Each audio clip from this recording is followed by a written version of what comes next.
আমি তো এমন জীবন কখনো চাইনি, যে জীবনে স্বাদ আহ্লাদ, দয়া মায়া ভালোবাসা বলে কিছু থাকবে না।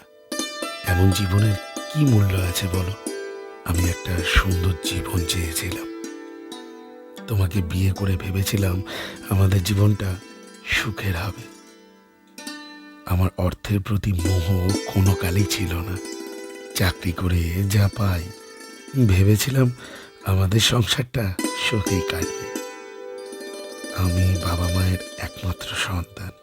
মেয়েরা বিয়ের পর যখন স্বামীর ঘরে আসে, বর্তমানে বেশিরভাগ মেয়েরাই দেখা যায় সংসারের কাজকর্মের ব্যাপারে বেশ উদাসীন।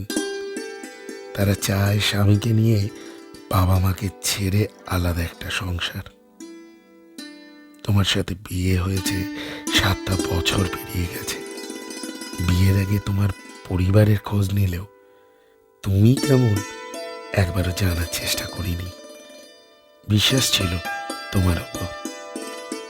বাস্তব কখনো অবাস্তবকে ছাপিয়ে যায়। আমার পরিবারে কিসের সমস্যা ছিল যা তোমার সহ্য হলো না বলো? ফেলে আসা দিনগুলোর কথা একবারও কি মনে পড়ে না তোমার? 7টা বছর একসাথে থাকা, একসাথে ঘোরা, দুজনের সুখ দুঃখ ভাগ করে নেওয়া, এক মুহূর্তে সব শেষ। আশ্চর্য, তোমার সাথে 7 বছর কাটিয়েও তোমার ইচ্ছে অনিচ্ছা চিন্তা ভাবনা কিছুই বুঝতে পারিনি। অভিযোগ তোমার থাকতেই পারে, কিন্তু সেটা তো মিটিয়ে নিতে পারতে না। মা বাবার বয়স হয়েছে, বয়স হলেও তারা এখনো সংসারের সব কাজ করে। কখনো তোমাকে কোনো কাজের কথা বলেনি। আমার সব কিছু জেনে তুমি এই পরিবারে এসেছিলে, তাহলে আজ কেন তুমি দূরে চলে গেলে? তোমার কারোর সাথে যদি সম্পর্ক থাকে তাহলে বলতে পারতে। 7 বছর সংসার করার পর সত্যিটা লুকোতে হলো। আমার সাথে এভাবে প্রেমের নাটক করার কোনো দরকার ছিল তোমার? আমি তোমার সাথে এমন কোনো অপরাধ করিনি যার জন্য এত বড় সাজা আমাকে পেতে হবে। আজ আমি নিঃস্ব, হারাবার আর কিচ্ছু নেই।